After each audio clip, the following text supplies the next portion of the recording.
The NFL season is fast approaching. We got about a month until the season begins, and this is about the time of the year everybody likes to put out their predictions and projections for the season. And I'm going to be doing that in the next couple weeks. Starting today, I'm going to be previewing every division in the NFL, and today I'm starting with the AFC East, where last year the Bills dethroned the Patriots as the long-standing champions of the division. The Bills won their first playoff game since 1999, made it all the way to the AFC title game where they lost to the Chiefs.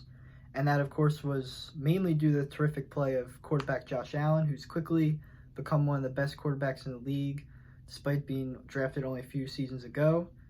He's a very versatile threat. He has a great arm, which proved very effective with his connection with Stephon Diggs, who had a breakout season of his own last year. He'd long been a great receiver for the Vikings, but last year was the first time Diggs really became one of the standout receivers of the NFL, a truly elite talent.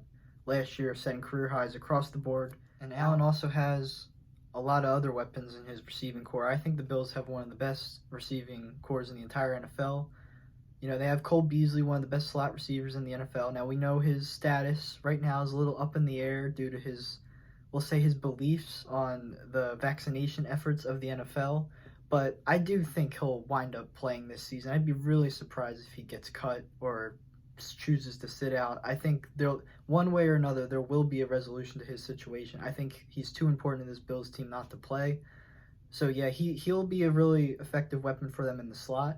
They added Emmanuel Sanders, of course, a very successful veteran in the NFL. He's had plenty of great seasons in Denver, Pittsburgh, San Francisco, all those teams.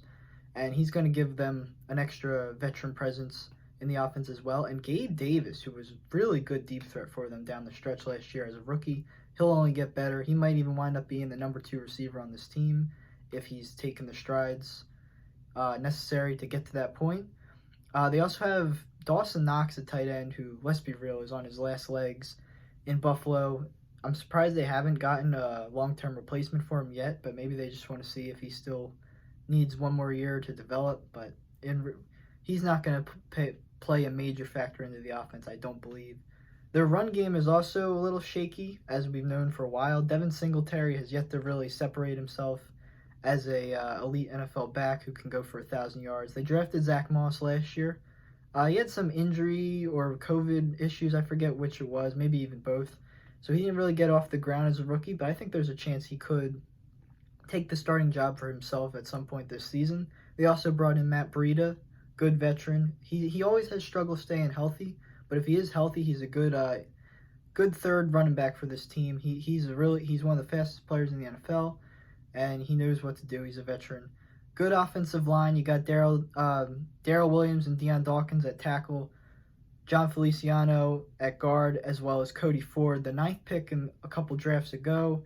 They're going to need him to take a few strides this year to get some investment on that draft pick, because so far he hasn't been an all-pro guy like they intended to. I believe they drafted him to be a tackle as well, and they already had to change his position, so we'll have to see if he can take any strides forward this year.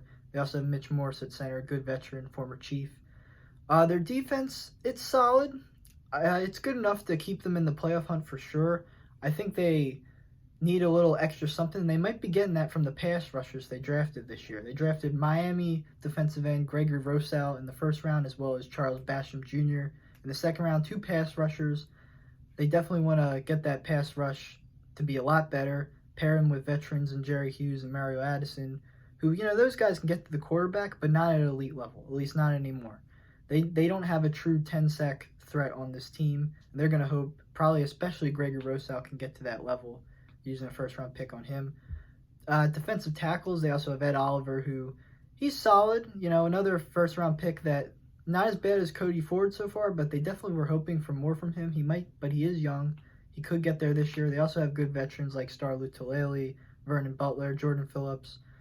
All solid, but not game changers by any means. Their linebacker core, pretty solid. Tremaine Edmonds has continued to grow and get better as a tackling middle linebacker.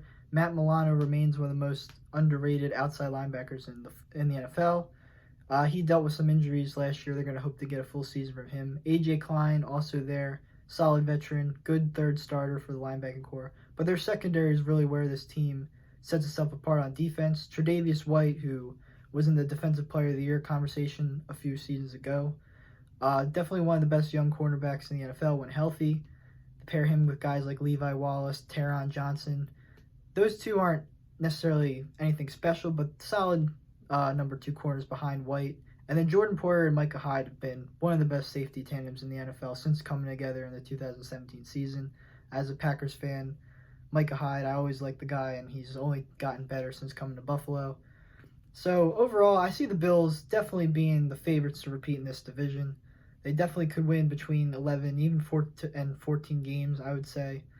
And yeah, they're definitely a threat to make the Super Bowl in the AFC. They're going to have a lot of competition, but I certainly see the Bills having the chance to get there themselves. They haven't made the Super Bowl since, I believe, 1994, so their fans would be thrilled if they could get there this season.